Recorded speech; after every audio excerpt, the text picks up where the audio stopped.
What's a zombie company? A zombie company is a company that's just scraping by, that doesn't have a real profit margin, that is just scraping by and doesn't have a strategic plan in place that allows it to foresee achieving real economic returns.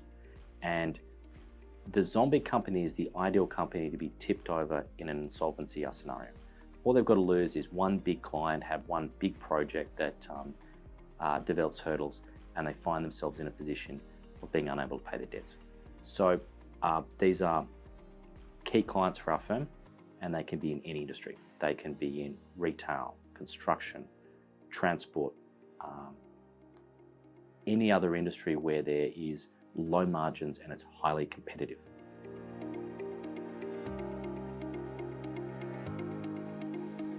Typical zombie companies. So these are the companies that are just scraping by and they can be tipped over the edge of insolvency at any time.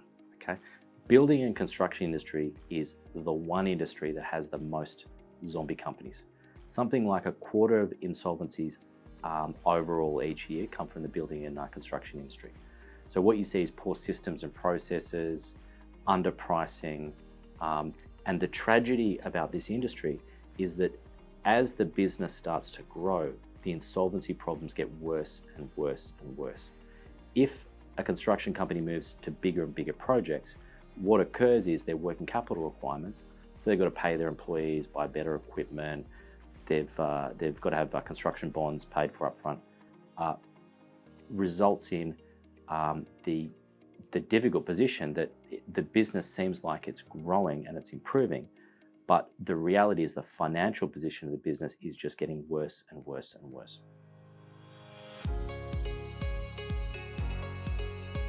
Transport is another industry where there's lots of zombie companies. Why?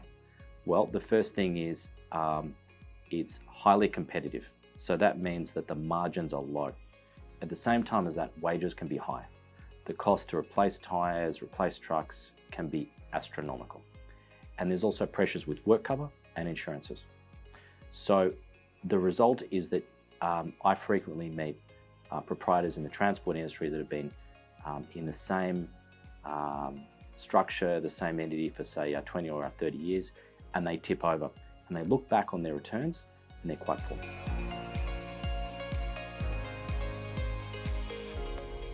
The COVID-19 pandemic is going to result in the gutting of the retail industry. The retail industry has always had a lot of zombie companies because it's highly competitive.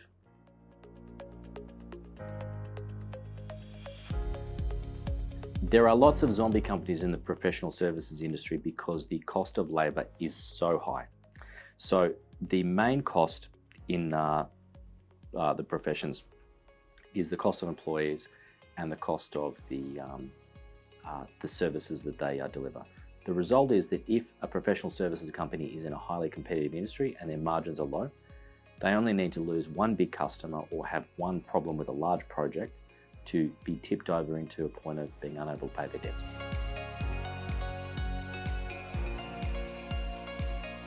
It's been argued that the mining boom has been a very important economic event for Australia. What I've seen is a lot of subcontractors, so the mining services companies that have come to see me because the risk or the economic risk of the mines has been put onto them. And as soon as there's been any economic downturn or there's been any problems with supply, the subcontractors have lost their jobs.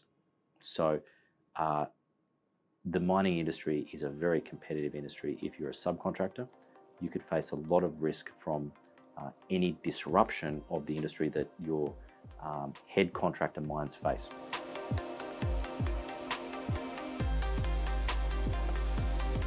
How do we help zombie companies? First thing we do is we only act for the directors and the owners. Okay, so we don't act for anyone else, which means that our sole focus is on protecting the value and the goodwill that is being built up over time. First stage is always analysis.